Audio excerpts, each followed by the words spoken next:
अपने संपूर्ण मिथिलावासी तथा एक कैसेट के सुने वाला संपूर्ण श्रोता सबके हम देव विशेष भित्री हृदय से नमस्कार करे छी। और ई हमर पहल कैसेट रहल अछि जेके लेखक अछि जयशेष जी और ई संगम सीरीज के प्रस्तुति रहल अछि। बड़ा नीक लागैया हमरा मोर सजनी डीजे ज्योति प्रकाश, डीजे ज्योति प्रकाश, हमरा मोर सजनी रामधनपुर, देखैया जखनी अच्छा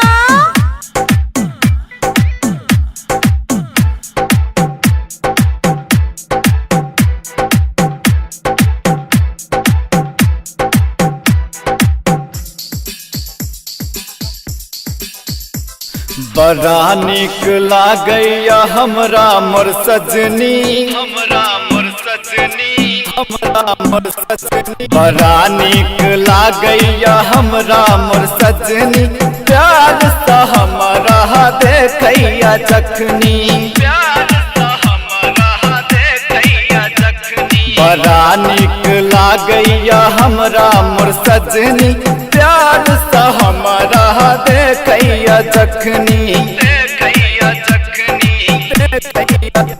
काल मुँह फुला का रूसैया जखनी, रूसैया जखनी गाल मुँह फुला का रूसैया जखनी, काले करेज नहीं बाजैया तकनी, कालै करेज नहीं बाजैया तकनी DJ Jyoti Prakash, DJ Jyoti Prakash, DJ Jyoti Prakash, DJ Jyoti Prakash,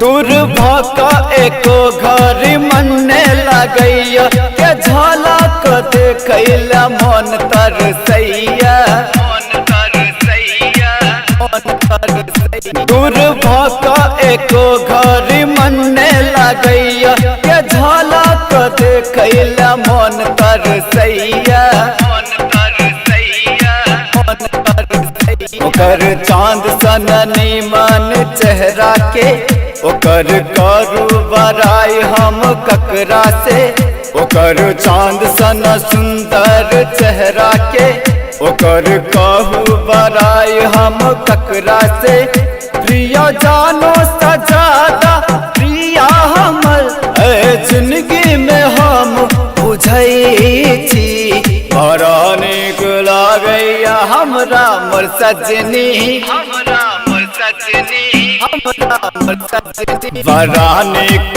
लागैया हमरा मोर सजनी, प्यार सा हमरा देखैया जखनी, हो देखैया जखनी, हो देखैया जखनी। डीजे ज्योति प्रकाश, डीजे ज्योति प्रकाश, प्यार सा हमरा देखैया जखनी रामधनपुर, रामधनपुर, रामधनपुर, रामधनपुर, रामधनपुर, रामधनपुर।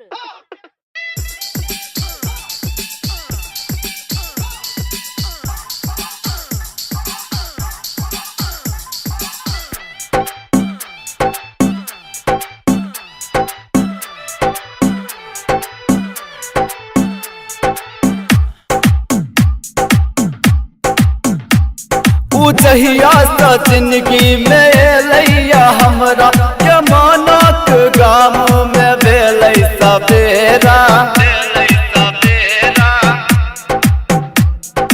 जहिया सा जिंदगी में लैया हमरा के मानक गाम में भेलै सवेरा, बेलै सवेरा जमै छै खूब हमर ओकर जोड़ियो, जुड़ल ओकरे सासा कटोरियो, जमै छै खूब ओकर हमर जोड़ियौ, जुड़ल ओकरे सांसक डोरियौ। दिन रात सुबह शाम हमरा नहीं कोनो काम, बस ओकरे हम याद करै छी। बड़ा नीक लागैया हमरा मोर सजनी, हमरा मोर सजनी, बड़ा नीक लागैया हमरा मोर सजनी।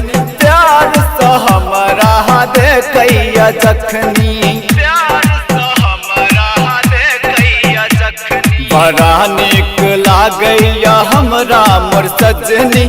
प्यार से हमरा देखैया जखनी, हो देखैया जखनी, हो देखैया जखनी, हाँ देखैया जखनी, हो देखैया जखनी, हो देखैया जखनी, हो देखैया जखनी।